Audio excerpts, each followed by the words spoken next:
¿Ya? Hola, muy buenas tardes. Miembros de la comunidad universitaria, señoras y señores, queridos todos. Cumplimos otro día más en esta ilusionante aventura que agradezco una vez más a todos ustedes, sobre todo por el esfuerzo que supone su asistencia en esta tarde, que es desapacible, es lluviosa y que lógicamente pues ese esfuerzo por llegar y por venir pues se agradece, ¿no? A lo largo de estos años de andadura en esta cátedra, su presencia aquí, la de todos ustedes, y máxime en esta tarde que abre paso al mes de abril, sigue siendo una forma de dar vida a un proyecto que nació con ilusión, un proyecto en el que seguimos ofreciendo respuestas cada vez más innovadoras y donde pretendemos mostrar a la sociedad un pensamiento social y educativo a veces difícil de percibir por su segmentación y aislamiento. Desde sus comienzos, el objetivo de esta cátedra ha sido acercar a la sociedad, a la gente de la calle, ese pensamiento social y educativo emergente, a veces imperceptible, que camina entre la información y la divulgación, ofreciendo actividades que susciten la reflexión y al mismo tiempo el interés por el ámbito educativo y su incidencia social. Es por eso que hoy ofrecemos otra mirada en este ámbito socioeducativo en el que nos movemos, ¿no? Nos referimos a hablar, comentar, dialogar, en definitiva, sobre un tema sensible que suscita expectación, como es hablar sobre la infancia. Esta conferencia estaba prevista para el año pasado, declarado por la ONU como Año Internacional para la Eliminación del Trabajo Infantil.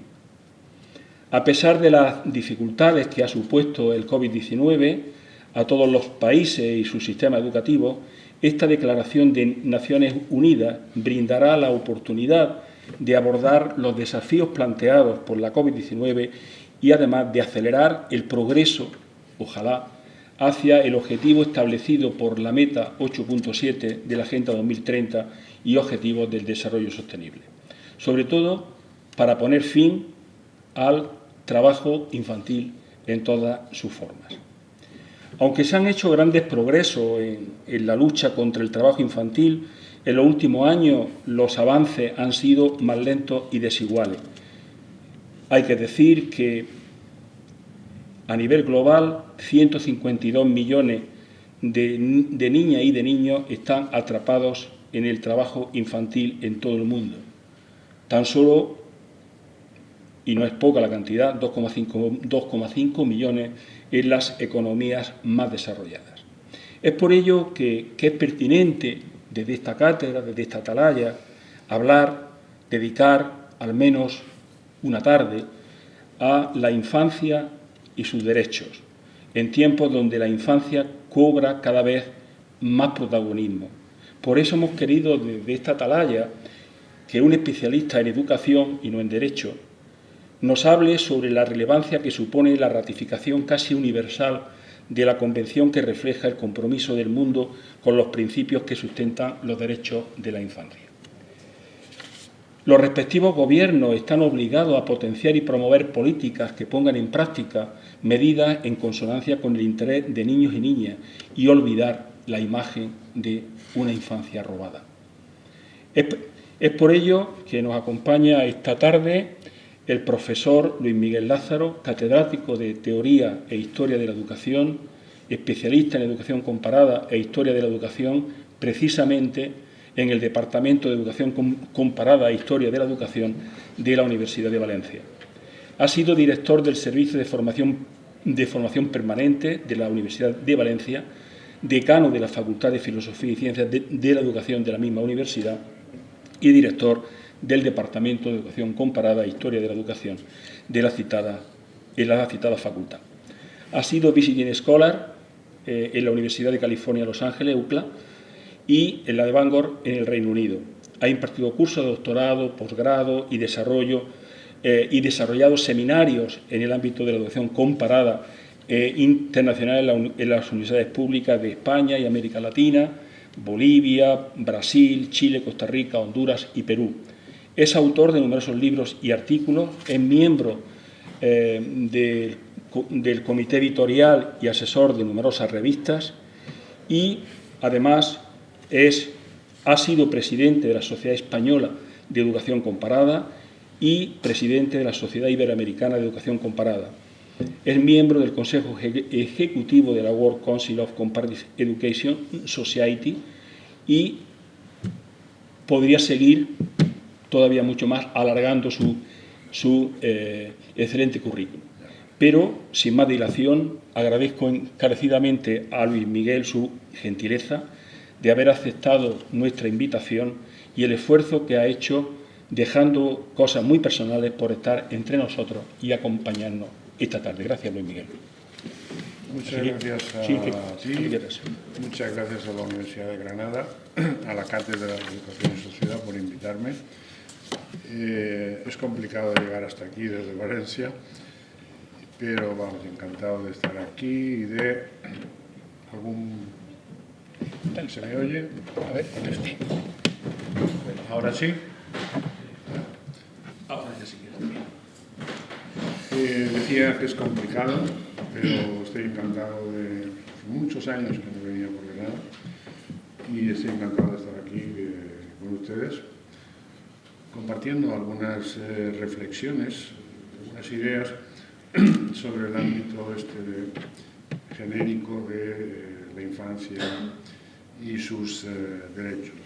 Agradezco la amabilidad del currículum, lo único que pasa es que cuando uno le canta en el currículum se da cuenta que se está haciendo mayor.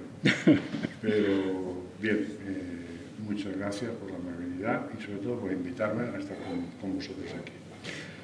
El título que le puse a esta intervención, El siglo del niño, tiene su explicación. Lo tomo prestado de una obra que tuvo una enorme influencia a comienzos del siglo XX, que es El siglo del niño, aunque en castellano se tradujo como El siglo de los niños. Bueno, hablamos de la misma obra de la pedagoga sueca Ellen Key.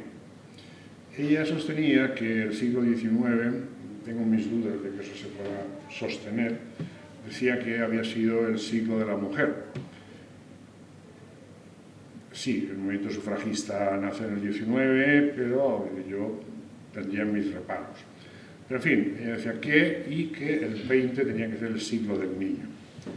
Y efectivamente el 20 ha sido el siglo del niño.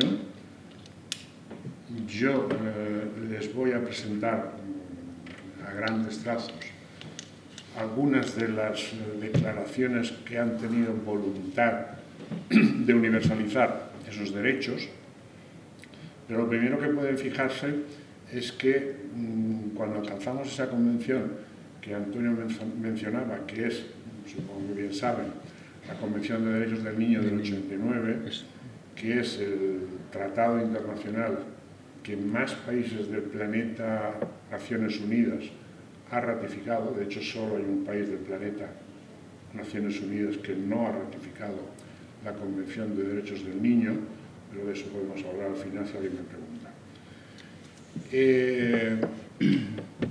Es de 1989, es decir, nos hemos pasado prácticamente todo un siglo para conseguir una declaración universal que compromete la acción de los gobiernos en el respeto de los derechos del niño, incluido, por ejemplo, la protección frente al trabajo infantil, ¿no?, que era el motivo de Naciones Unidas del año pasado.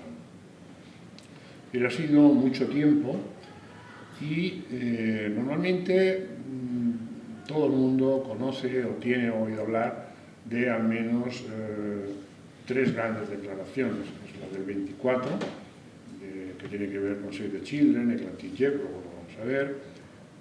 Una que aprobó Naciones Unidas en el 59, que nunca tuvo vigor para nada, y la última, la del 89, que es la más conocida y es, por otra parte, la más efectiva si queremos ser benévolos con la efectividad de esa convención, porque para empezar pues recoge el derecho a la vida, y podemos empezar diciendo que estamos en un contexto en el cual ya varios cientos de niños están muriendo indiscriminadamente en Ucrania, por ejemplo.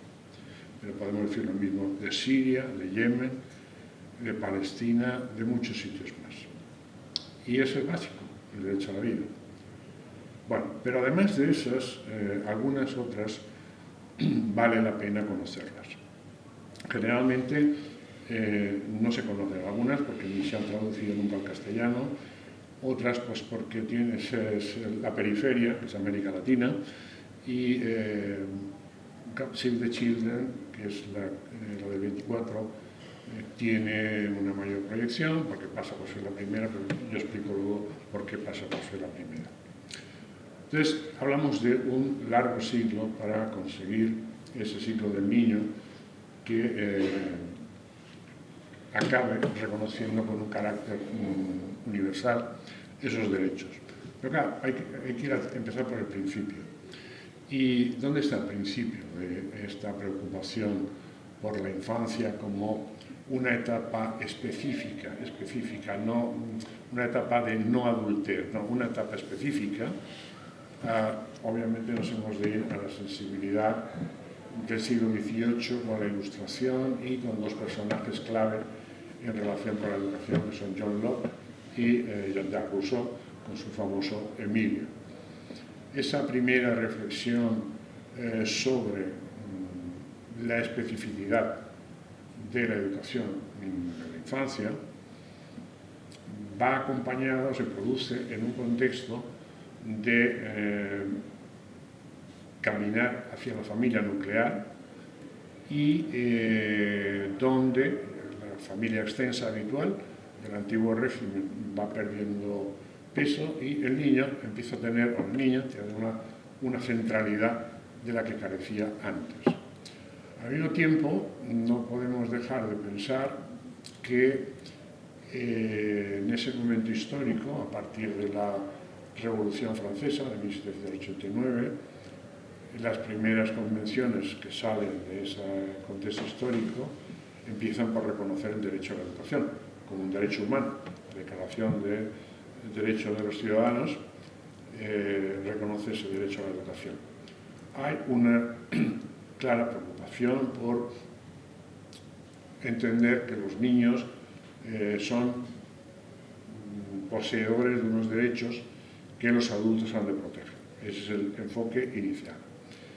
Por buscar algún texto concreto que hable de esa perspectiva de derechos del niño, puedo equivocarme perfectamente, aunque me dedique a Historia de la Educación, pero yo diría que este de Thomas Spence es de los primeros, que habla específicamente de Rights of the Infant. Es un personaje curioso, porque es un activista político que en realidad puede pasar perfectamente por el inventor del ingreso vital mínimo. Él defendía la necesidad de que existiese con carácter universal ese ingreso vital mínimo que precisamente pudiera garantizar la supervivencia de los niños. Estamos hablando de una etapa de altísima mortalidad infantil, de hambrunas, y él sostenía que la manera de evitar eso, de que los niños tuvieran el derecho a seguir vivos, para empezar, pasaba por que las familias, las madres, específicamente él hablaba de ellas, tuviesen ayuda de tipo económico para mantenerlo. Pero esto es pura erudición, efectividad ninguna. Hay algunas cosas que sí, ya hablando del siglo XIX, empiezan a darle visibilidad al tema de la infancia, el tema de su cuidado, su protección, su educación. Y, por ejemplo, la educación, la preescolar, los párvulos, es uno de los elementos que ayuda a visibilizar la necesidad de ocuparse de los menores y, curiosamente, estas primeras iniciativas de cuidado y educación en el nivel de preescolar tenían como clientes los hijos y las hijas de lo que entonces se conceptualizaba como clases peligrosas, clases subalternas, clases trabajadoras, pero se les llamaba así.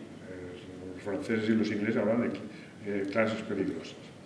Y esta educación temprana, que se llama intervención temprana ahora mismo, para los filántropos, fuesen confesionales o no, tenía un sentido. El sentido era encauzar a los hijos de familias sospechosas o dudosas, desde la moralidad a cualquier otro, a la criminalidad directamente. Se trataba de educarlos. Y las familias burguesas, estoy hablando hasta bien entrado la segunda mitad del 19, no eran partidarios de llevar a sus criaturas a centros de preescolar, a las clases subalternas. Pero, obviamente, todo eso produce un debate social sobre qué hacer con los menores, cómo educarlos, cómo cuidarlos, cómo conseguir que sobrevivan, que salgan adelante. Y en ese contexto, la educación toma una importancia clara, que lo podemos ver, por ejemplo, en el tema de la educación obligatoria. Con grandes diferencias de unos países a otros en cuanto a la realidad explícita de esa escolarización obligatoria, a lo largo del siglo XIX van apareciendo leyes que intentan garantizar lo que el liberalismo a comienzos del XIX, siguiendo esa estela de los derechos de los ciudadanos, del derecho a la educación, la manera de hacerlo realidad, pasaba por establecer leyes de escolarización obligatoria, normalmente entre los 6 y los 9, entre los 6 y los 10 años, y si se fijan, verán que España es uno de los países europeos que más pronto estableció esa obligatoriedad con una famosa ley del ministro de Fomento, la ley Moyano, pero como tenía un artículo no muy visible que era obligatoria, pero no para las niñas cuando vivían en poblaciones menores de 500 almas, que se decía entonces. Y, por otro lado, aunque se adelanta, por ejemplo, las leyes francesas de Gilles Ferry, de comienzos de los años 80, o a los ingleses, fueron mucho más efectivas en esos países. Solo les daré un dato. Cuando la Ley General de Educación, que aquí hay un señor que sabe mucho de ella, se establece, en el 70, España tenía 1 millón de niños y niñas sin escolarizar, teniendo la edad obligatoria. Es un dato de un trabajo de Amando de Miguel de los años 70. Supongo que le daremos fiabilidad. La realidad era completamente alejada de estas leyes, pero hay un esfuerzo claro por, de alguna manera, garantizando ese derecho a la educación, pues seguir debatiendo los modos, los mecanismos para hacer realidad esa educación, sobre todo a partir de la segunda mitad del siglo XIX. De todas formas, cuando hablamos de infancia, prefiero hablar de infancia e infancias. Yo creo que esa fotografía, esas dos fotografías revelan bien lo que es una familia burguesa, una familia de clase trabajadora. En cuanto al número de vástagos, no se ve gran diferencia, pero es evidente que desde la vestimenta al marco hay diferencias claras. Es decir, nacer en una familia o en otra en el siglo XIX, y sobre todo en países con un importante nivel de desarrollo industrial, como podía ser Inglaterra, era realmente, pensemos en las obras de Dickens y podemos hacernos una idea de la realidad diaria de la infancia en Inglaterra. Y precisamente por eso Inglaterra es uno de los países europeos que tiene unas iniciativas pioneras para empezar a ocuparse de la protección, sobre todo de lo que hoy llamaríamos menores en riesgo, sencillamente los hijos de las clases populares. Muchos de ellos, se ven en las fotografías, son sencillamente expósitos, abandonados, familias numerosas donde problemas de alcoholismo, problemas de prostitución, muchos problemas, mucha complicación y mucha explotación de esos menores. Es un contexto de indefensión y hay un movimiento filantrópico, sobre todo, hablando de Inglaterra, muy comprometido con la protección de esos menores en riesgo. O sea, hay una serie de ligas, como la que he puesto algún cartel, leyes como, por ejemplo, ya en 1908, específicamente para prohibir el maltrato de los menores, el trabajo infantil. Hay todo un movimiento de sensibilización frente a esa problemática, repito, sobre todo de los menores, y eso permite que haya un debate social en los medios de comunicación, la prensa, vamos, medios de comunicación, entonces la prensa, punto. Se debate y hay, sobre todo en el último cuarto del siglo XIX, estamos llegando ya a ese siglo del niño, hay una sensibilidad creciente a propósito de la necesidad de atender a los niños como una etapa de la vida específica que tiene unas necesidades, unos requerimientos propios que hay que atender de la mejor manera posible. Ahí pueden ver algunos hitos de esa preocupación. Es que yo no la necesito solo para cerca, perdón, para lejos. Entonces no les veo tan bien, pero veo acá. Esa primera obra que les pongo ahí, L'Enfant, el niño, forma parte de una trilogía de un señor muy especial, Just Vallès, un líder revolucionario de la Comuna, sentenciado a pena de muerte, se exila al Reino Unido, y ese libro suyo tuvo una importante influencia a propósito del problema del maltrato, el maltrato de los menores. Su novela forma parte de una trilogía y él era el hijo de un profesor, maestro, profesor de secundaria, casado con una campesina que lo maltrataba de manera brutal a Gis cuando era un menor, y él vuelca todas sus experiencias defendiendo la necesidad de acabar con el maltrato, no solo en la familia, que él padecía, sino, si ustedes tienen la obra digitalizada en una biblioteca que les recomiendo encarecidamente si se manejan con francés, bueno, para eso están los traductores. Gálica, que tiene digitalizados auténticas maravillas. Y si ven en la dedicatoria, está específicamente a todos aquellos niños maltratados en las escuelas y en las familias. Es a quienes dedica su obra. Tuvo un impacto mediático importante y, bueno, pocos años más tarde, el primer Congreso Internacional de Protección a la Infancia adopta lo que va a ser durante muchos años el enfoque en este terreno.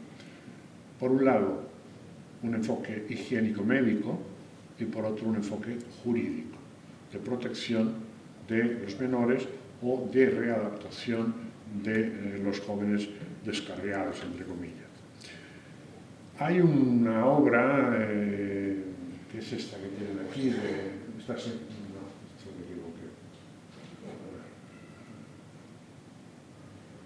señora tiene esta obra de acá, de 1892, y en el 19 probablemente es la señora, también se ha buscado ahí la portada de la obra, que está digitalizada en otro sitio que también es muy recomendable visitar, que es archive.org. Ahí está casi toda en inglés, pero bueno, es igual de maravillosa que gálica.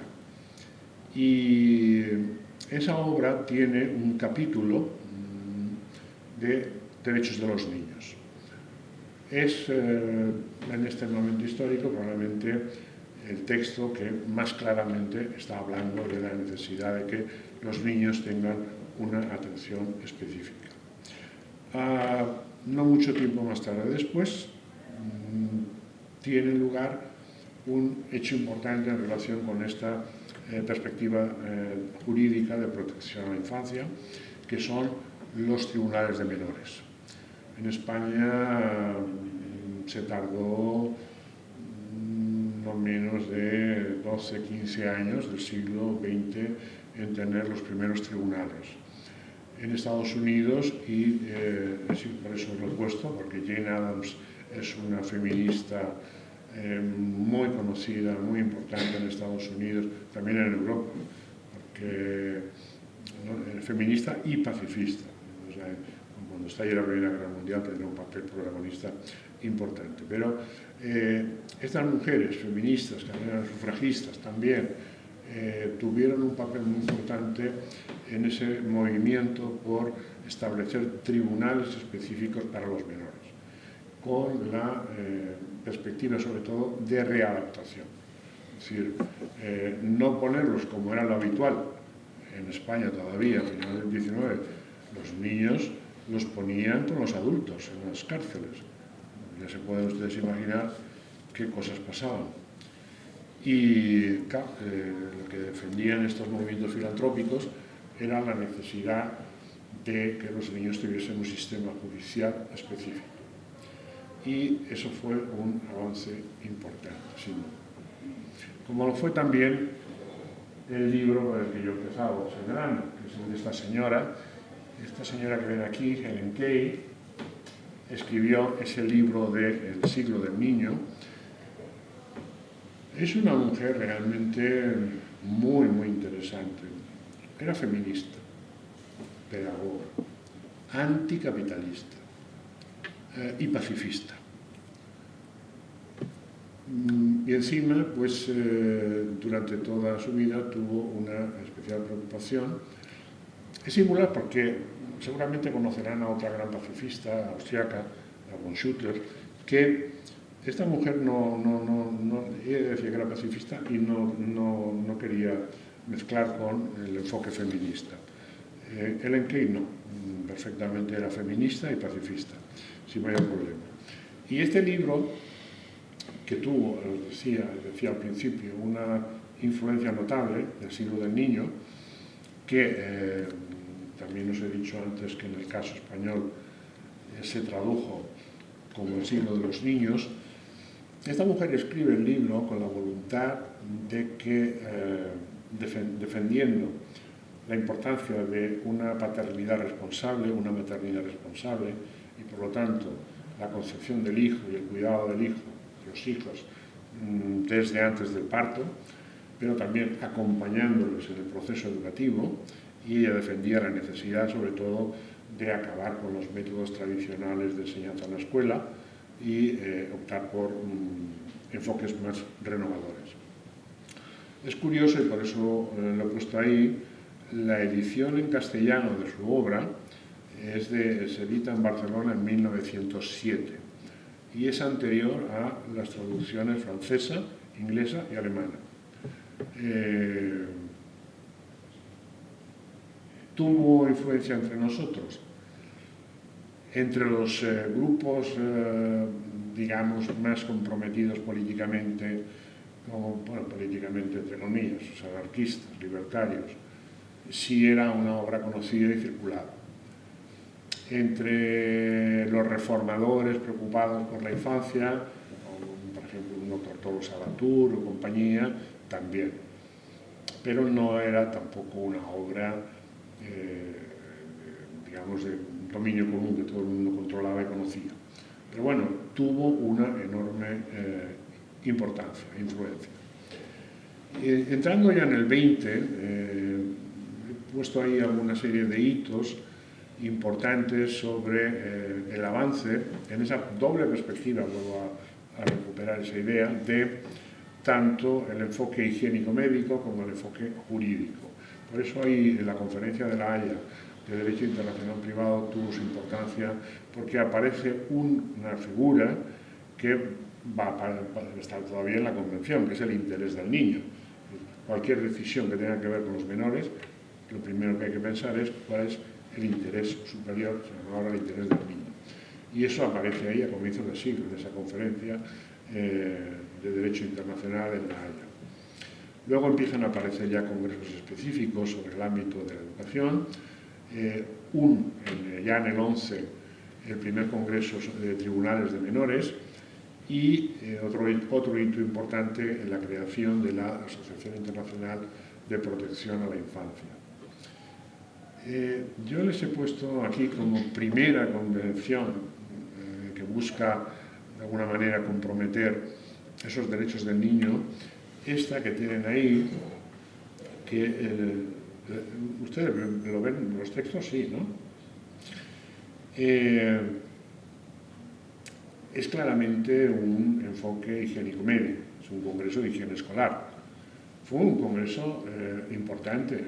Por ejemplo, se debatieron ponencias y comunicaciones sobre educación sexual, lo cual les puedo asegurar que en 1912 eso era una osadía y una heroicidad. Pero era un contexto médico escolar, entonces ahí generaban los problemas. Los problemas los creaba la Iglesia Católica, no los creaba nadie más que ellos. Pero se estableció un código de derechos del niño, que si lo ven, son básicamente derechos a la vida, a una vida lo más decente posible, y sobre todo cuidada, y claro, preocupados por una realidad sangrante que teníamos en nuestro país, que era la higiene escolar y los locales escolares. Los locales escolares en las ciudades, desconozco el caso de Granada, pero podría apostar a que no sería muy diferente al de mi Valencia o Barcelona o Madrid o Sevilla, que están más estudiados, lo que yo conozco más. Auténticas pocilgas, sin ventilación, suelos de tierra, con polvo en suspensión todo el día, sin ventilación, sin luz, y apiñados con ratios que, claro, nuestros educadores de ahora, inclusive el maestro, también sé de qué hablo, bueno, tener más de 25 entonces tenían ratios tranquilamente de 100, 120 para un único maestro o maestra y con suerte un auxiliar, todos juntos, y con enfermedades de piel, de ojos. La preocupación de esta gente estaba completamente justificada. Y por eso esta primera declaración, bueno, y específicamente ellos hablan el niño y sus derechos, eso no es que yo me lo invente, sacan esa declaración y bueno, es como bastante optimista, el tema de pues, que no vivan en un contexto de tristeza, pues sí. Pero bueno, es un esfuerzo importante por visibilizar esa problemática desde el punto de vista higiénico-médico y, bueno, por lo menos conocer lo que les suena. Otro asunto muy importante que enlaza con lo que tú planteabas. Los principales avances que se van a dar en el primer cuarto del 20 tienen que ver con el tema del trabajo infantil. Especialmente en Estados Unidos. Desde que comienza el siglo XX en Estados Unidos, los movimientos para acabar, reducir, atenuar, atemperar el impacto negativo, tanto físico, emocional, de los menores explotados, tiene una enorme importancia. Más en estos primeros años, más incluso que en Europa. Una de las consecuencias fundamentales del problema del trabajo infantil es el que ahora existe también. Es decir, impide que las criaturas puedan educarse, ir a la escuela o ir al instituto. Entonces, la utilización de menores, sobre todo en el textil, pero también en la minería, esto era algo habitual, también, por supuesto, en el campo. Y como protestan aquí estos muchachos, dice que se piden justicia y lo que quieren es ir a la escuela, no trabajar, dicen. Y hay todo un ámbito de dibujo crítico en la prensa norteamericana, precisamente denunciando de manera sistemática el tema del trabajo infantil. Ese que tienen ahí, de una niña sacrificada al lucro, al lucro, punto. O esta otra que les he puesto, hay muchas más, pero bueno, les he puesto algunas. La típica mano de un capitalista con su mano regordeta, su brillante, es la forma habitual que tenían de representar, denunciar a estos empresarios capitalistas que utilizaban prácticamente en régimen de esclavitud el trabajo de los menores. Ese es uno de los motores que va a permanecer, de hecho va a permanecer. Aparece a comienzos del siglo XX y permanece como uno de los motores permanentes de defensa de la necesidad de proteger a la infancia, desde una perspectiva en el siglo final del XIX muy romántica, mucho más pragmática, mucho más legalista, ya bien entrado el 20. Les he puesto una segunda conferencia, una segunda carta. Volvemos a tener aquí a la señora Ellen Key. Esta es una carta, yo diría que muy poco conocida, está en esa obra que tienen ahí, de Younger Generation, que también la pueden encontrar digitalizada en Archive.org, y ella ahí, justo cuando va a empezar la Primera Guerra Mundial, que estamos hablando del 14, está planteando una síntesis de lo que hasta ese momento son las preocupaciones. Si ustedes ven los artículos que tiene esa declaración, que no son muchos, está hablando de garantizar la supervivencia de la manera más equilibrada posible de los menores, evitar que sean explotados en el régimen laboral y darles oportunidad de acceder a la educación o a la formación profesional que ella plantea específicamente. Es decir, es una conjugación, síntesis de lo que les digo, de las preocupaciones por un lado, proteger frente al trabajo, garantizar el derecho a la educación y garantizar el derecho a la vida y la salud, a una vida saludable. Sería la segunda, realmente, que vamos a encontrar antes de la Primera Guerra Mundial. Porque llega la Primera Guerra Mundial y fue un verdadero desastre donde los menores se les instrumentaliza con carácter claramente ideológico para movilizarlos, bien sea en las escuelas con bonos específicos para financiar la guerra, con cualquier cosa que no sea, bueno, el texto este norteamericano que tienen ahí lo dice bien claro, está usando como les enseñan a jugar al béisbol cuando los alemanes están enseñando a sus niños a utilizar armas. Podría ponerle muchos más, pero bueno, algunos ejemplos más de cómo una criatura que no tiene más de 4 o 5 años, no tener más, está mandando al infierno al Kaiser, ¿no? Guillermo, que desencadena la guerra, o estos bebés, ¿no? Pero unos niños rollizos, encantadores, anglosajones, blancos y protestantes seguramente, que están pidiendo ayuda para financiar ese esfuerzo bélico de los norteamericanos, o en estas que tienen aquí, que son francesas, para que vean un poco cómo lo planteaban. Esto es lo que le contaban a los niños que sucedería si los alemanes ganaban la guerra, lo que los maestros alemanes iban a hacer con ellos.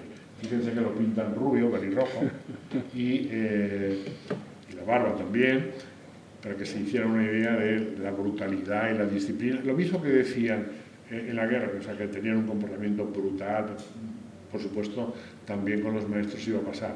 Y en cambio, esa última fotografía que tienes acá, de un maestro enseñando a leer en la zona de Alsacia, que es donde se discutía y se partían los cuartos, los alemanes y los franceses. Bueno, la guerra, ¿por qué era? La guerra tuvo fue una desgracia, como todas las guerras. Fue la primera. Yo recomiendo la lectura de El mundo de ayer de Stefan Zweig. Me parece una obra maravillosa y sobre todo a mí inquietante. Cuando empezó esta guerra de Ucrania, y yo me acordé enseguida de Stefan Zweig porque nadie se creía que iba a empezar la Primera Guerra Mundial. Fue en verano y todo el mundo estaba pensando en sus vacaciones, en sus viajes, y a nadie se le ocurría que podía haber 4 años seguidos de guerra con casi 9 millones de muertos y, sobre todo, aparte de la reestructuración geográfica o geopolítica de Europa, la infancia.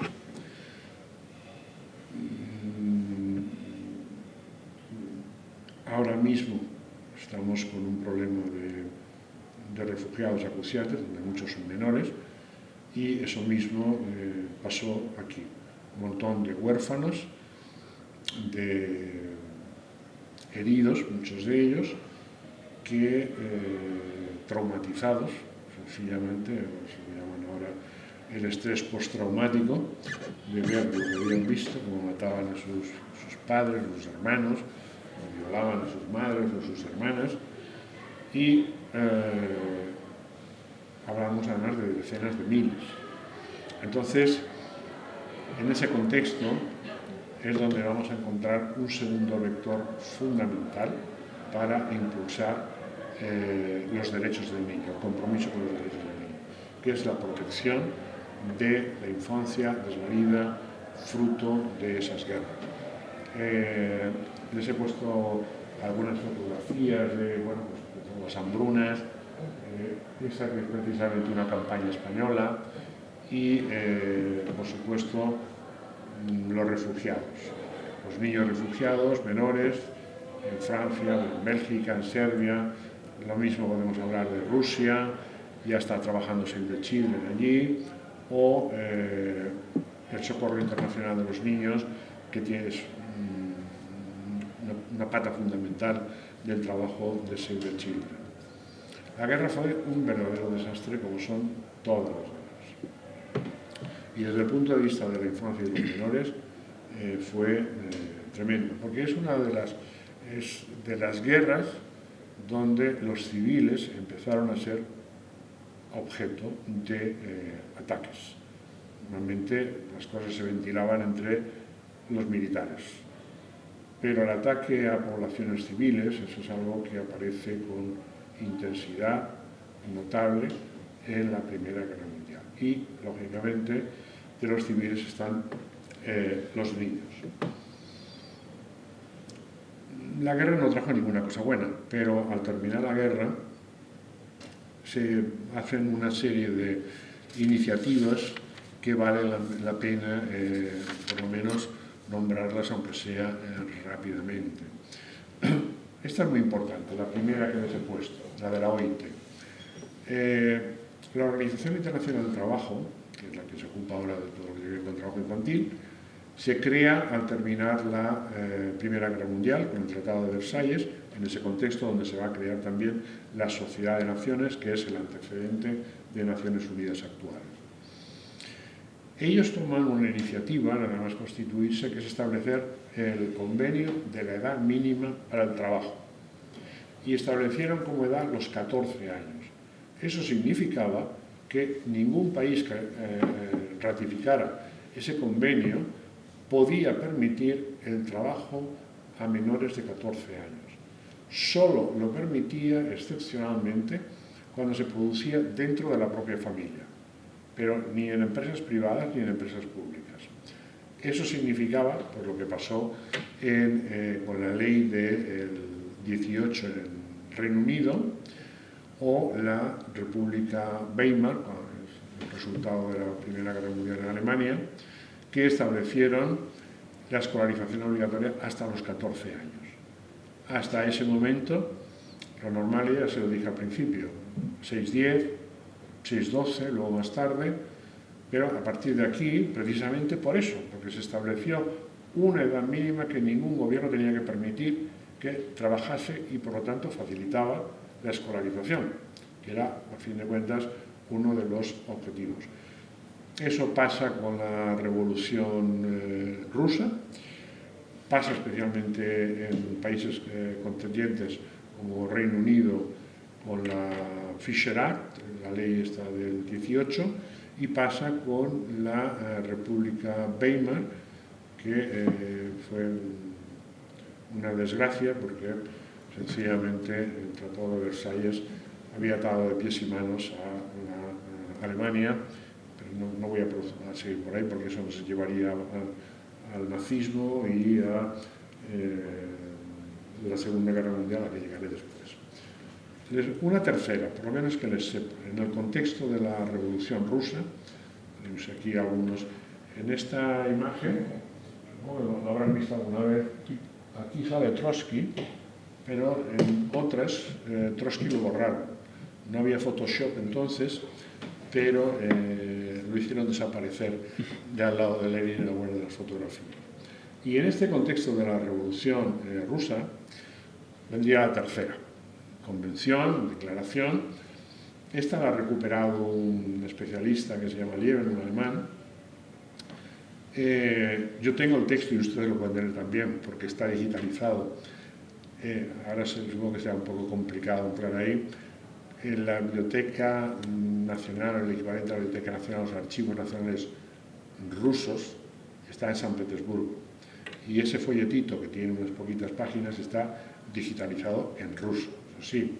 Pero vamos, si alguien quiere tener, la foto yo la he puesto porque la he sacado de ahí. Este Wenzel es un educador y hace una propuesta a los pocos meses de la Revolución de Octubre que realmente rompe con lo que hasta ese momento había sido el enfoque de derechos del niño, porque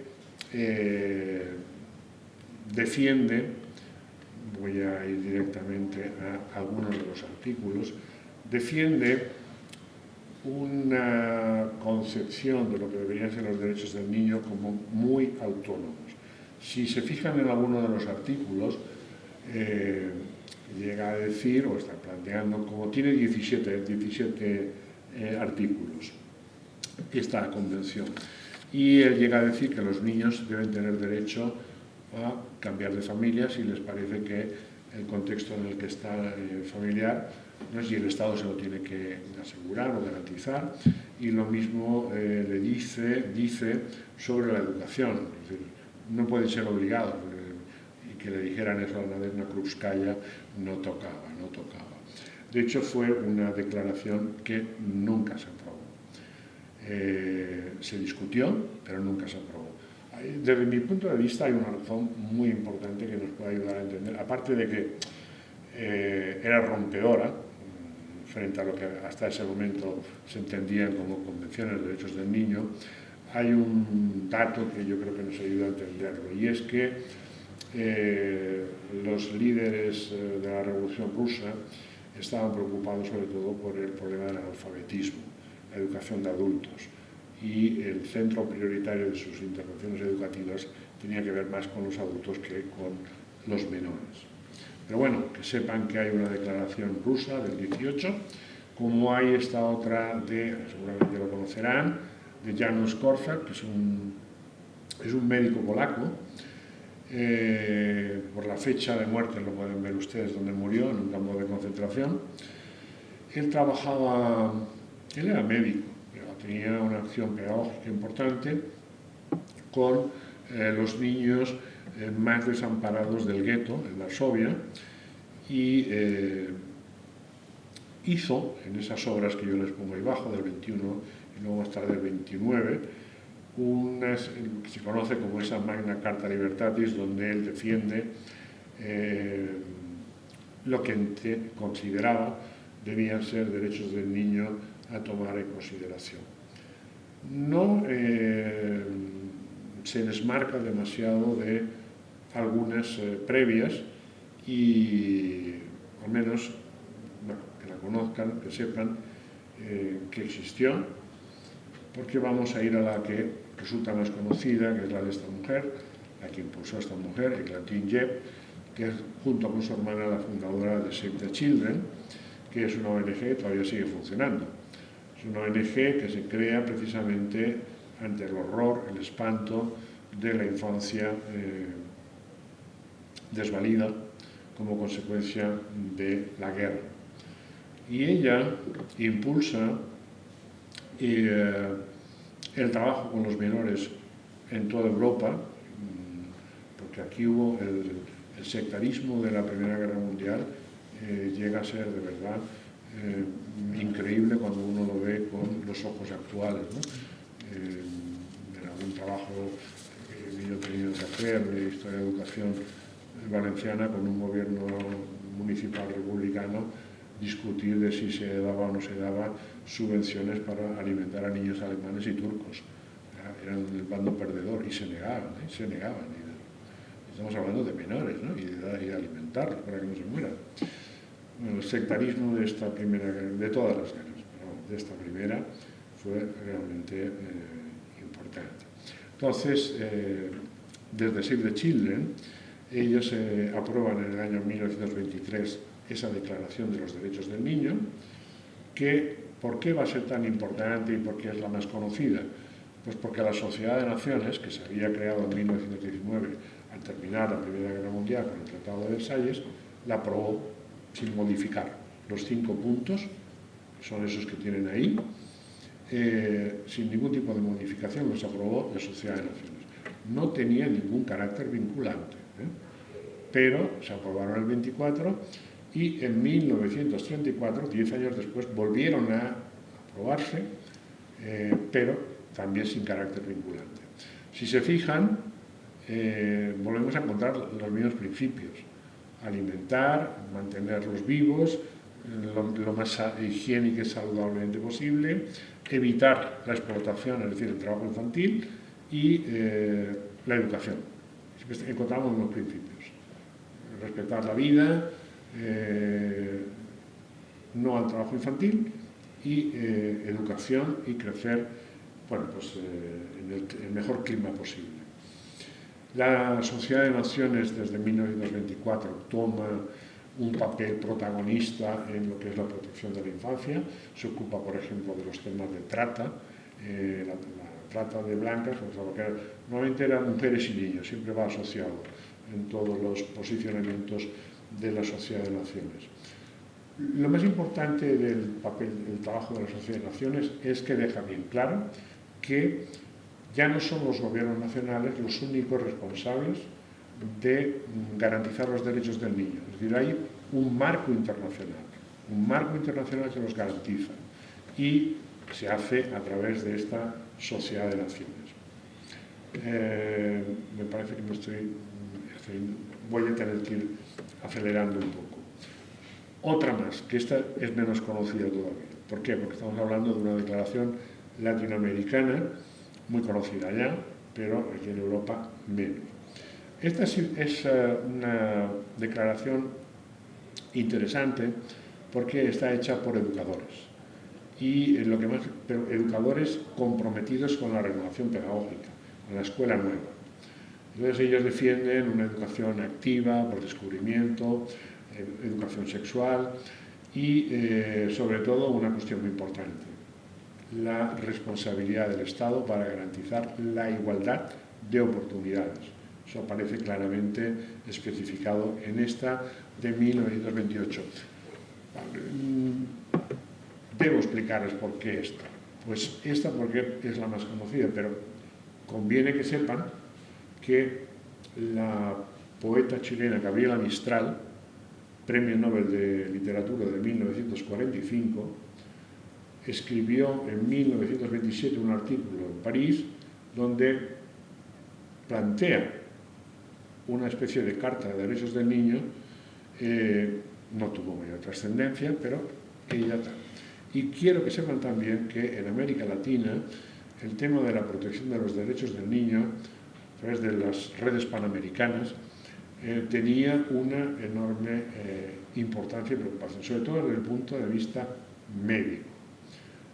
De hecho, hay otra declaración que tampoco les traigo, pero que es de 1940, cuando se creó la Liga de Derechos del Niño en Chile, donde sacaron otra declaración de derechos del niño.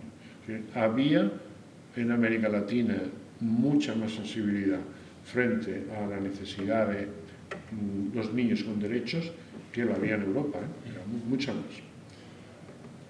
Volvemos a Europa rápidamente y estoy encantado de estar en Granada y hablar de este señor. Yo no sé si lo conoceréis mucho, supongo que sí, ¿no? No. ¿Ah, no? Entonces estoy feliz. Fernando Sáenz.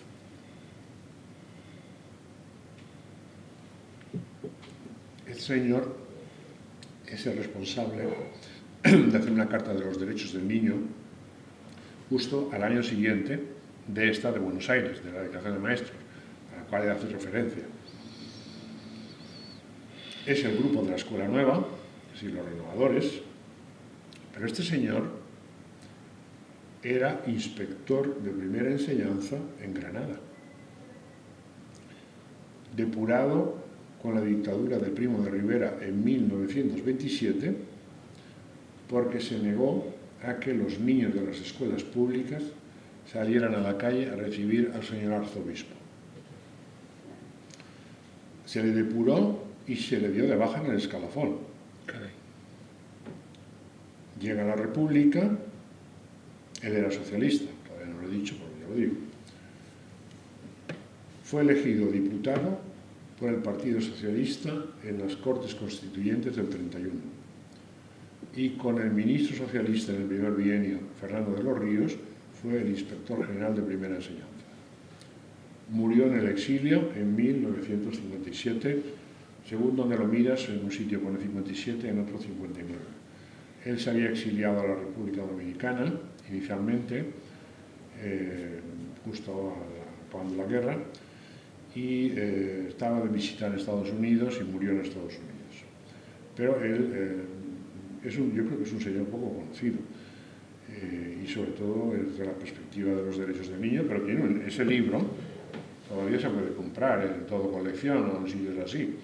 Todavía hay ejemplares por ahí de ese librito sobre los derechos del niño, donde podemos encontrar esa carta, donde es muy parecida a lo que acabamos de ver, bueno, si abuela pluma, que no me da para más, de los maestros latinoamericanos que se reúnen en Buenos Aires. Lo que es singular es el señor este, que su vida con Granada es una parte importante de su trayectoria vital. La influencia de esa carta del grupo de la Escuela Nueva, yo creo que limitada. Pero la Constitución republicana nuestra es probablemente de las primeras del mundo que reconoce explícitamente la Carta de Derechos del Niño del 24, de Gantrin-Jeb y la Sociedad de Naciones. La primera que lo pone en el texto constitucional, el compromiso del gobierno republicano con esa protección de los derechos del niño. Bueno, una muy rápida, porque veo que me cedo mucho, aunque me ha dicho Antonio que con benevolencia me dejaría 10 minutos más, pero muy rápido. Esta también no es tampoco muy conocida y yo creo que vale la pena conocerla. Este señor que tenéis ahí es el presidente Herbert Hoover y él desde los años 20, antes de ser presidente, había tenido un papel activo en lo que era la protección de los menores desde el punto de vista médico. Y fijaos la fecha, 1930, es decir, el crack del 29, nada, meses. La debacle social, no solo económica, que supuso en Estados Unidos el crack, que lo acabó afectando a todos los países del mundo, pero especialmente ahí en Estados Unidos, problemas de malnutrición, de hambre, de enfermedad. Los niños dejaron de tener la leche en las escuelas porque las municipalidades no había actividad económica, no había impuestos, no había manera de financiar eso, las excursiones, los libros escolares, todo. Y en ese contexto este hombre convoca en la Casa Blanca una conferencia que básicamente todo el articulado se puede encontrar también perfectamente todo el texto, recupera esos enfoques que yo he estado señalando hasta este momento, el tema de la protección frente al trabajo infantil, la necesidad de atender a los niños con necesidades educativas especiales, que se recoge expresamente, la necesidad de ayudar a las familias para garantizar ese bienestar, que es lo mismo que decía el Thomas Spence con el que empezaba la charla esta. Si las familias no tienen medios de subsistencia, difícilmente pueden garantizar una infancia mínimamente decente a sus vástagos. Y luego hay un principio que, bueno, pues, está puesto negro sobre blanco, pero cuando todavía ahora mismo el problema de la segregación es el principal problema en Estados Unidos en el terreno de la educación, en todos los terrenos, también en el de la educación, pues ese reconocimiento de que ningún niño va a poder ser discriminado por su raza, origen social. Bueno, pues es una declaración de buenas intenciones, pero sí que es interesante que el último, por lo que habla de las zonas rurales, que es donde más castigó el crack del 29, las zonas rurales son esas fotografías muy conocidas, son absolutamente deprimentes de familias en contextos de extrema pobreza derivados de esa situación. Y muy rápido voy a ir, la Segunda Guerra Mundial. Otra vez un gran desastre, con una especificidad respecto a la primera. Otra vez los niños son las víctimas más desangeladas en todo conflicto bélico, pero en este tenemos un problema añadido, es el tema del Holocausto. Bueno, pues estamos hablando de casi 6 millones de muertos y lo más significativo que yo les pongo ahí, lo último, es decir, más de millón y medio, de esos muertos son menores. Si alguna vez han estado en Auschwitz, una de las cosas que a mí más me impresionó, hay 2 vitrinas llenas de zapatos. Unas son de zapatos adultos, no les dio tiempo a quemarlos, a los nazis, y otra de zapatos de niños. Entonces se ven desde unos pocos centímetros a, puede ser un niño o una niña de 13 14 años, ¿no? Indiscriminadamente. De hecho, Auschwitz, que es el que está a 8 kilómetros, al lado de Cracovia, directamente esos llegaban en trenes y directamente iban a las duchas y morían. Esa barbaridad y los problemas de la infancia desplazada y desvalida llevan a que en el 46 se cree el UNICEF, que todavía sigue funcionando. Básicamente, lo que se ocupaba UNICEF, pero también en la Segunda Guerra Mundial, es de garantizar la supervivencia, alimentando, abrigando cuidando médicamente a esos menores desamparados. Pero un hito importante es este, la Declaración Universal de Derechos Humanos de 1948. Ahí hay esto no se puede entender, esta declaración, si no es desde la perspectiva de la barbaridad que supuso la Segunda Guerra Mundial y especialmente la inhumanidad del Holocausto. Es decir, la convicción, en un contexto, no nos vamos a engañar, ya de Guerra Fría, el comienzo, las concepciones muy distintas de los norteamericanos y sus aliados y lo que entonces era la Unión Soviética, esta declaración, desde el punto de vista de los menores, reconoce que, el entrecomillado que yo ahí les pongo, son acreedores de cuidados y necesidades específicas o especiales, y el 26, el artículo 26 en concreto, reconoce el derecho a la educación. Derecho a la educación muy limitado, es decir, obligatoria y gratuita solo en primaria. Se favorecerá, dice el texto, el acceso a la secundaria, a la superior según méritos y a la secundaria paulatinamente, pero realmente el compromiso estaba en la primaria. No había ningún documento ya vigente, porque el del 24 ya la guerra había acabado con él y la Sociedad de Naciones había desaparecido. Estamos hablando de Naciones Unidas. Se crea la Carta de Naciones Unidas de 1945 en el verano del 45 en San Francisco. A partir de ahí nace Naciones Unidas y en los años 50 Naciones Unidas impulsa lo que va a ser el primer esfuerzo por específicamente que exista un documento internacional con carácter universal que garantice los derechos de los niños. Esa es una carta de 10 puntos del 59 que nunca entró en vigor y no era muy diferente de todo lo que yo he estado señalando hasta ahora. La vida, la educación, la importancia del apoyo familiar, el cuidado médico, se recogía ahí en 10 artículos. No va a ningún sitio, pero Naciones Unidas sigue trabajando en esa perspectiva.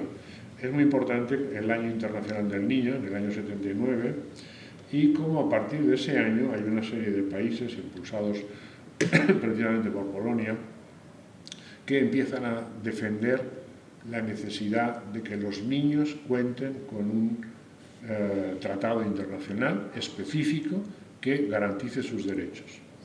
Y eso acaba siendo una realidad en 1989, con la Convención de Derechos del Niño, que he empezado la charla señalando es el documento internacional más ratificado.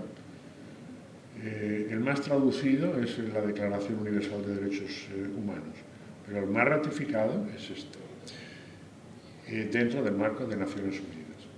Son 54 artículos, hay mucho detalle en qué aspectos proteger, pero los básicos siguen siendo lo mismo. La vida, la no explotación, el derecho a una infancia propia, no en la perspectiva de que van a ser adultos, sino que son niños y niñas, y, por supuesto, garantizarles la educación también. Esta convención tiene unos protocolos adicionales, que son esos que ven ahí, uno específicamente sobre el tema de la trata de menores, la prostitución, la pornografía de menores. Luego hay otro, que está al lado, que es el de la utilización de los soldados, los niños soldados, en conflictos bélicos. Y el más reciente, que es del 2014, este es la posibilidad de que un niño, un adulto, en nombre del niño, pueda presentar quejas frente al Comité de Derechos del Niño de Naciones Unidas, que es el que se encarga de velar por garantizar esos derechos del niño.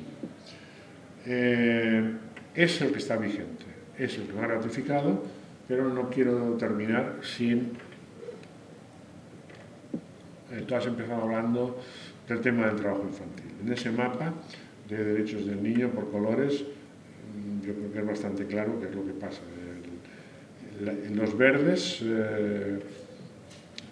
son pocos. Europa, vemos Australia, vemos Japón, vemos Canadá, pero no vemos, por ejemplo, Estados Unidos, ni vemos algunos países latinoamericanos, sí vemos Chile, hay el famoso chorizo que ellos dicen. Es una situación muy desigual. Antonio ha empezado hablando del trabajo infantil.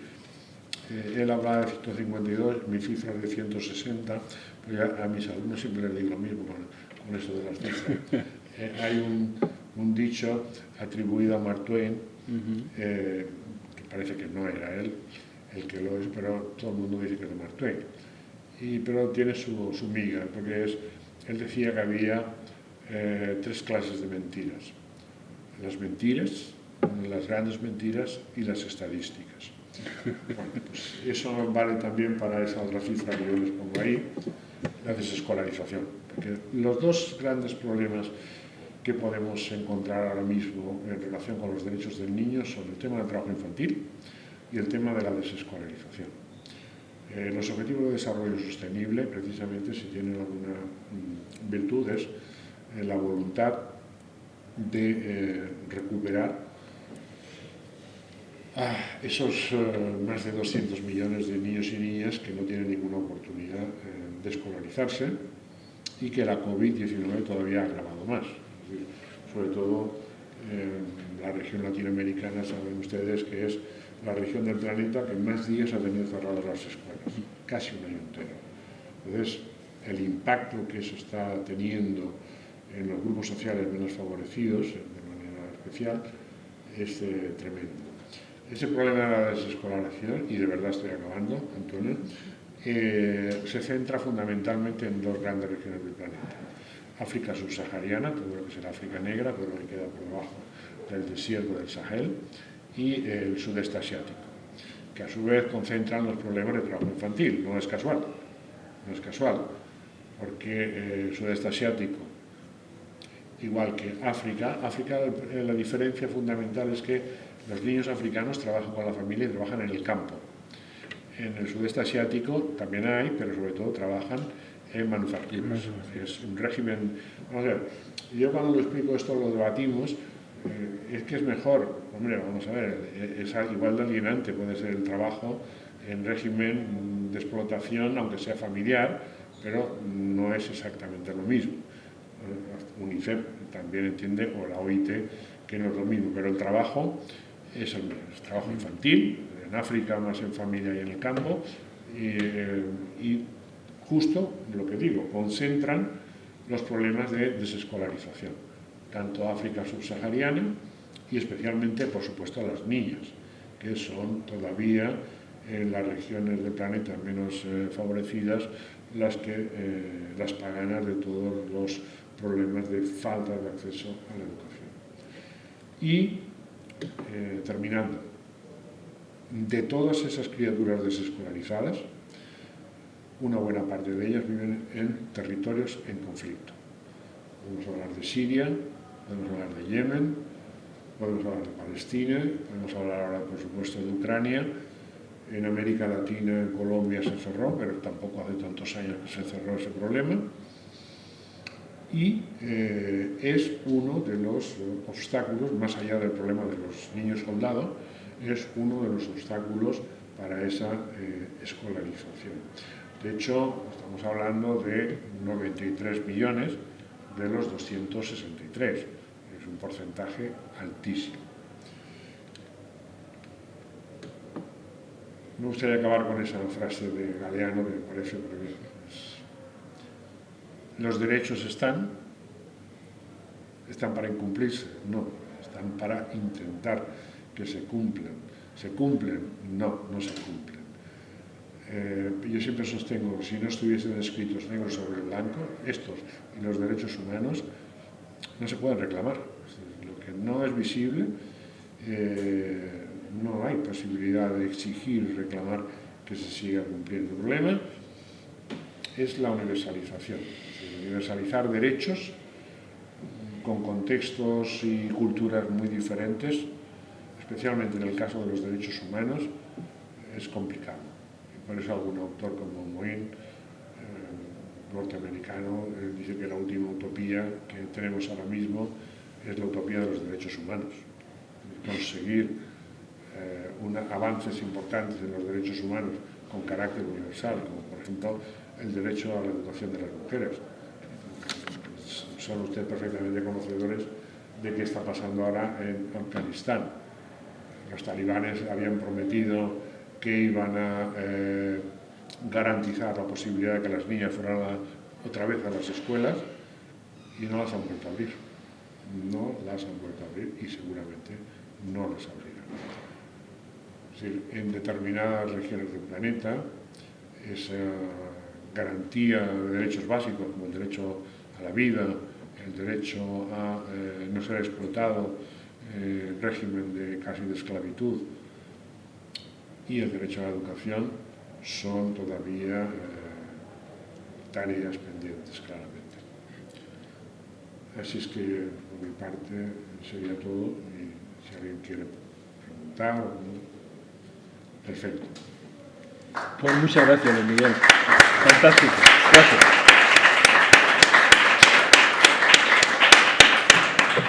Bueno, pues mis excusas, Antonio, por... No te preocupes porque ha resultado muy interesante. O sea, yo creo que ha merecido la pena. Yo creo que ha merecido la pena. Bueno, nos queda un tiempo, 10-15 minutillos para preguntar, así que les pasamos a ustedes la palabra y el que quiera preguntar, quien quiera decir algo, quiera hacer un comentario, así que tiene la palabra.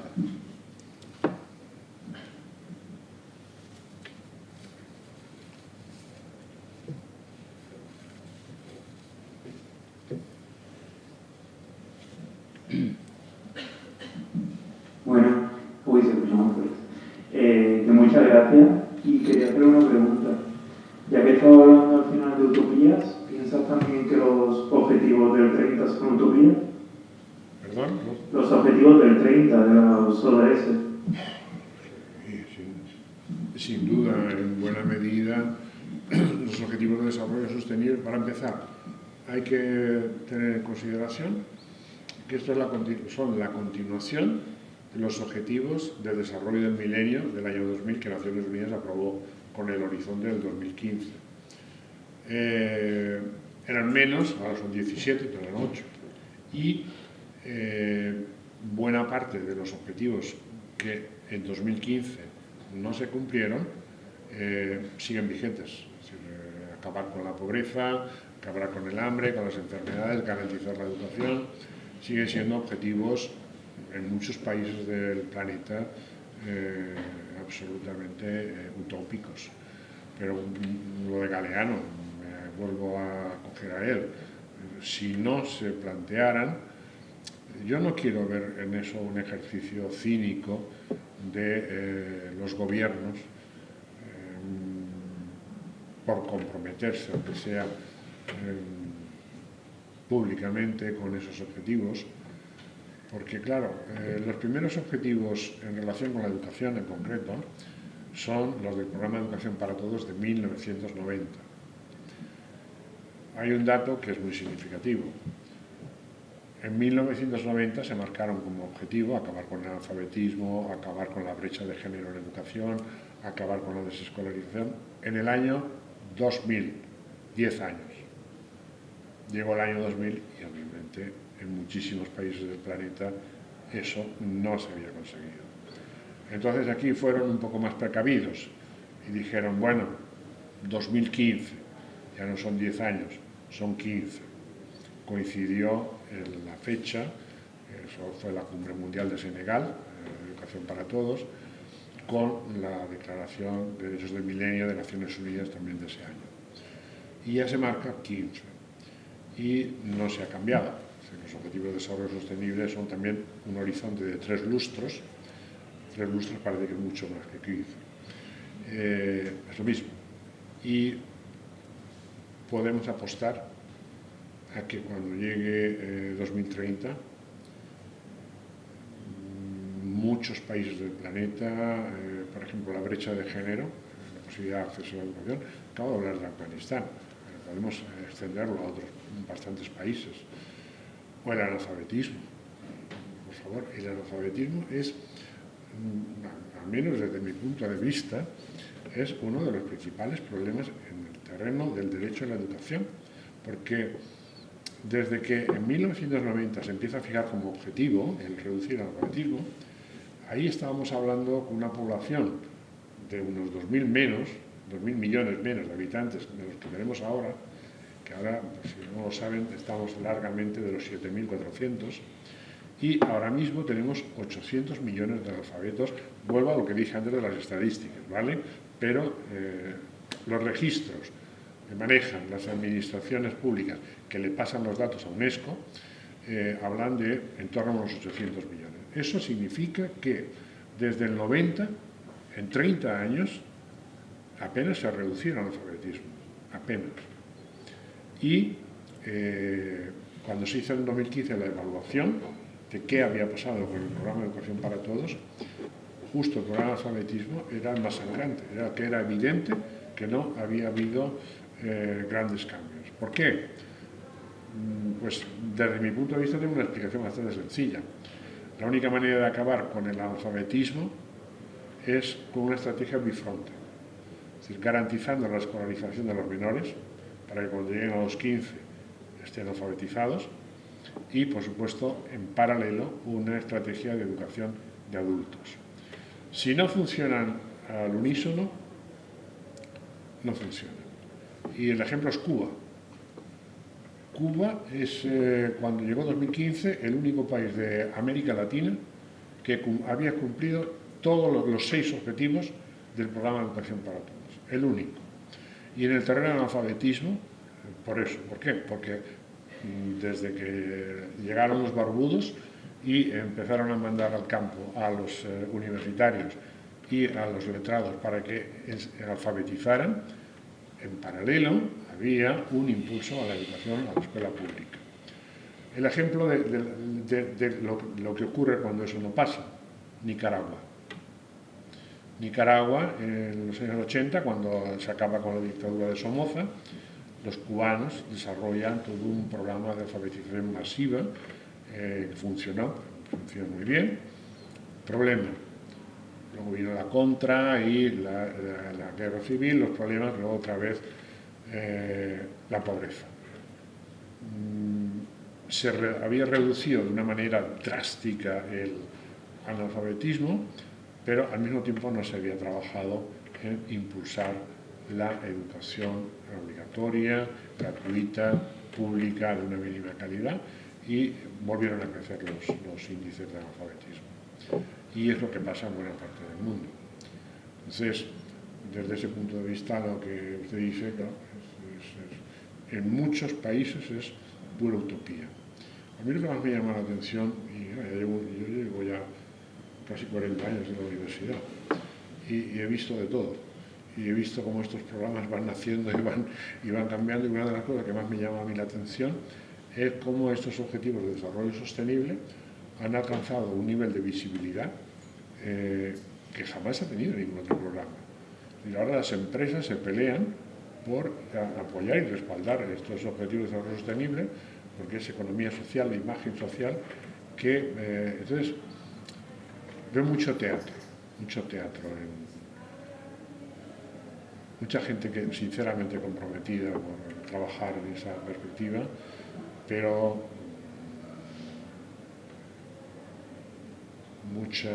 mucho postureo, que dirían algunos también. ¿Alguna? A ver, ¿hay alguien más? ¿Hay alguna pregunta más? Sí, Liliana, adelante.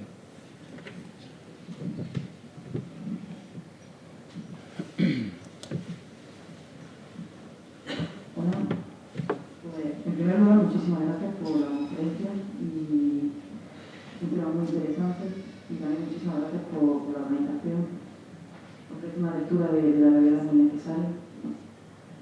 Y quería preguntar, no sé si lo ha mencionado o si me ha escapado el dato, Pero en la Convención de Derechos del Niño del 89, entre todos los países que firmaron esa convención, había uno que no había estado, ¿no?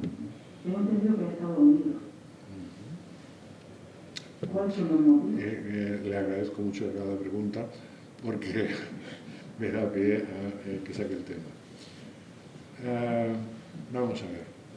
Efectivamente, el único país miembro de Naciones Unidas que no tiene ratificado, hay dos fases en todo proceso de convenio internacional, y el último es la ratificación por un gobierno en su parlamento, su senado, donde sea.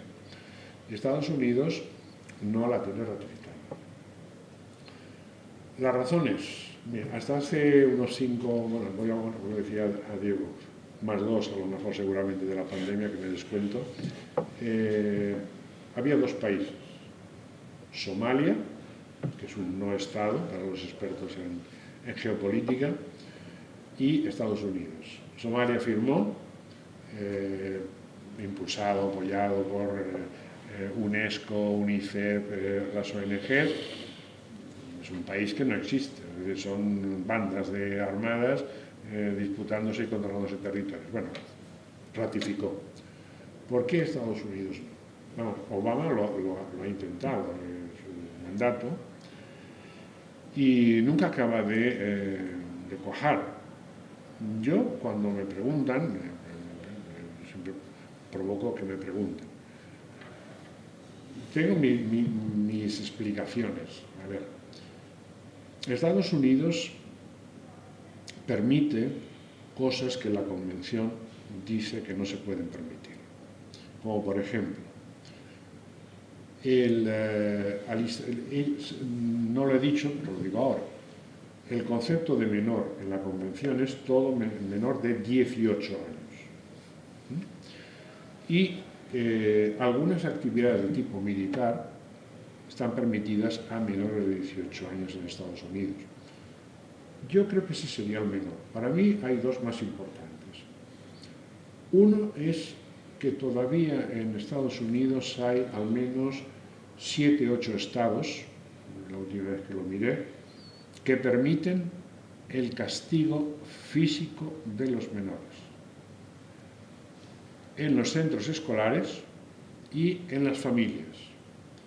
Hay todo un movimiento mundial desde hace muchos años, impulsado por ONGs, para prohibir el castigo físico, y hay países que lo tienen prohibido en la familia, pero lo permiten en el centro escolar, o viceversa, y otros, europeos, que lo tienen prohibido en los 2 ámbitos.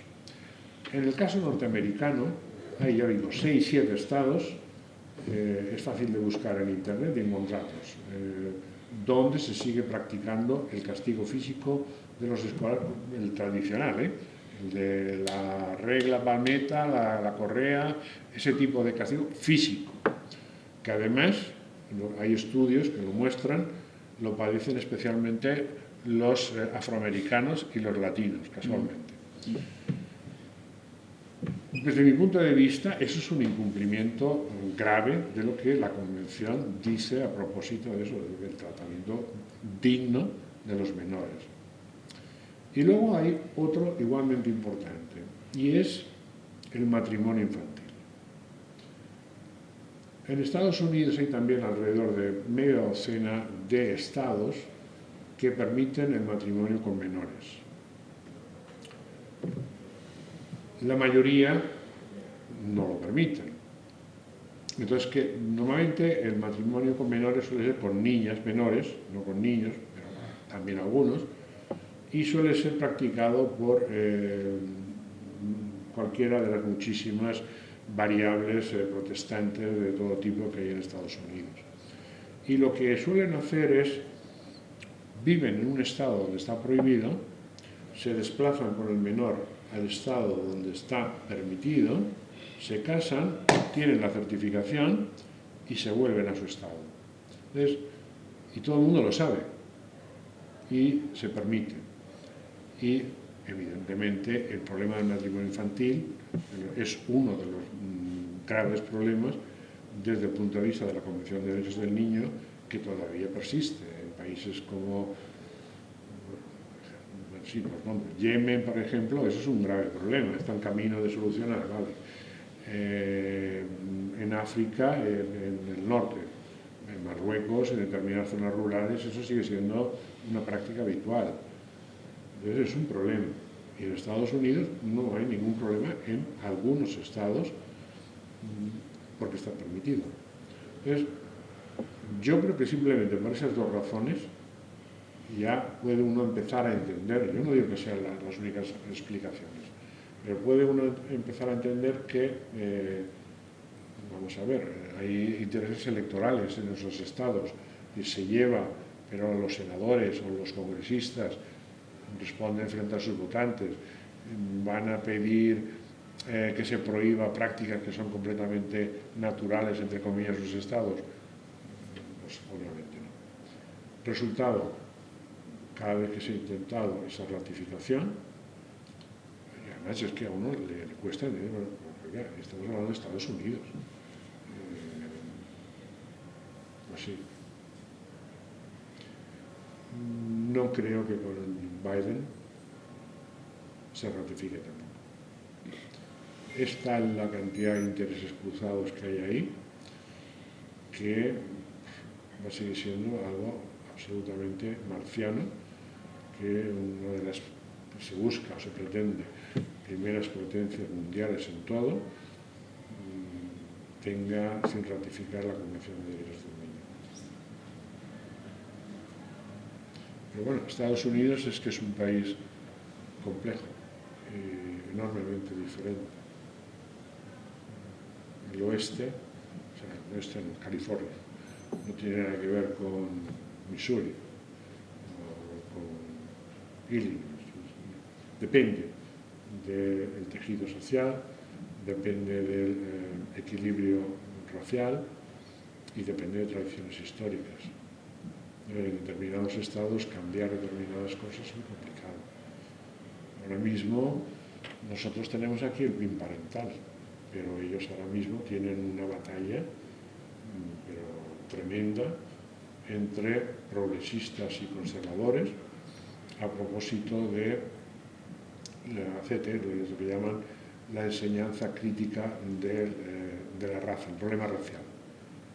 Que en las escuelas los maestros, las maestras expliquen esa perspectiva desde la minoría, en muchos casos está suponiendo que los despiden directamente, porque no son funcionarios. Los están despidiendo. Pues todo lo que sea lo que llaman parent rights, los derechos de los padres, que ese es el eslogan que están utilizando los republicanos y los grupos ultraconservadores. Todo es que muy parecido al del PIN. A mí Estados Unidos siempre me parece un país muy interesante para ver por dónde van los tiros educativamente hablando, porque acaban llegando a Europa. Están llegando a Europa muchos de los problemas.